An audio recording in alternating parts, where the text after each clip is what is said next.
Welcome to our channel. Today we how to save on local transport with Zipcar easy tutorial step by step clearly.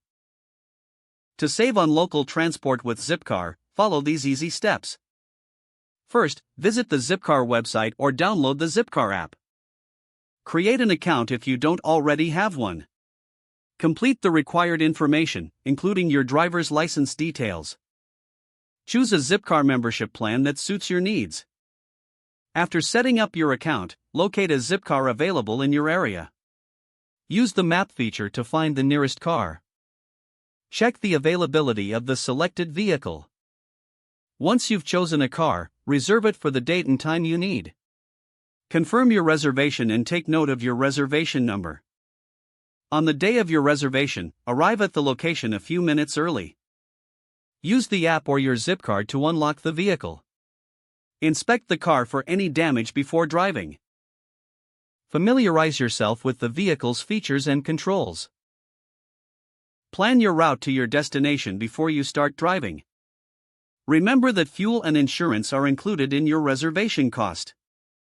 Return the car to the designated parking spot by the end of your reservation. Lock the vehicle using the app or your Zipcar when you're done. Double-check to ensure you have all your belongings before leaving the car. Keep an eye out for any additional charges based on late returns or excessive mileage. Review your trip details in the app for future reference. By using Zipcar wisely, you can significantly reduce your local transport costs. Enjoy the convenience of on-demand access to vehicles without the hassle of ownership. Follow these tips to make the most of your Zipcar experience. If the page does not load, refresh the browser or try again in a private or incognito window. Make sure you are using the correct email address, then retype it carefully to avoid small typos.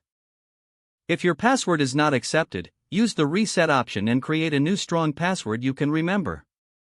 Check your spam folder for verification or security emails, then complete any requested confirmation steps.